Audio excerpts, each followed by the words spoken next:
acknowledge all the wins that you've got, or all the challenges that you're facing. As a man, what emotions do you feel are appropriate for you to be able to express publicly?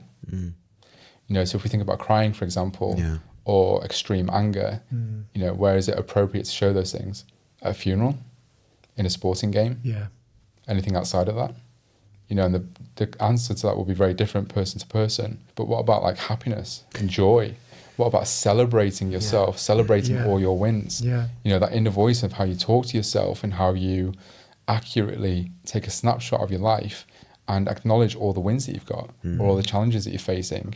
What does your inner voice sound like? Is it super critical, or is it like your biggest champion?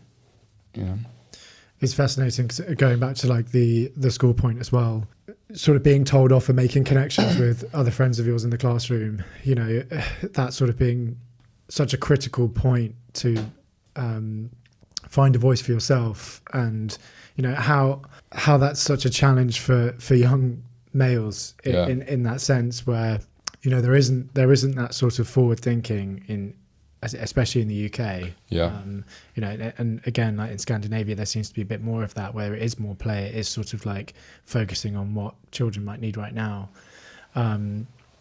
But going back to also the touch thing as well, like even with like friends of mine, it tends to be like a bro hug or like a handshake, but actually like hugging your friend, or like hugging, like for example with me and my brother, the hugs that we give each other are like a sense of reassurance and feeling like that person's in the room with you. It's not just like a quick snap hug. It's like, actually, I don't feel okay today. I need you to hold me. And I think there's a difference between being held by your partner, being a female, especially for me, and the difference between, I don't know, hugging you or hugging another friend of mine, where it's like, feels different. And how to make that more accepting is, I can imagine, is such a big challenge, just to change the mind frame and change the mindset of men that haven't had that their whole life, especially if their dads are not emotionally connecting with them either. 100%.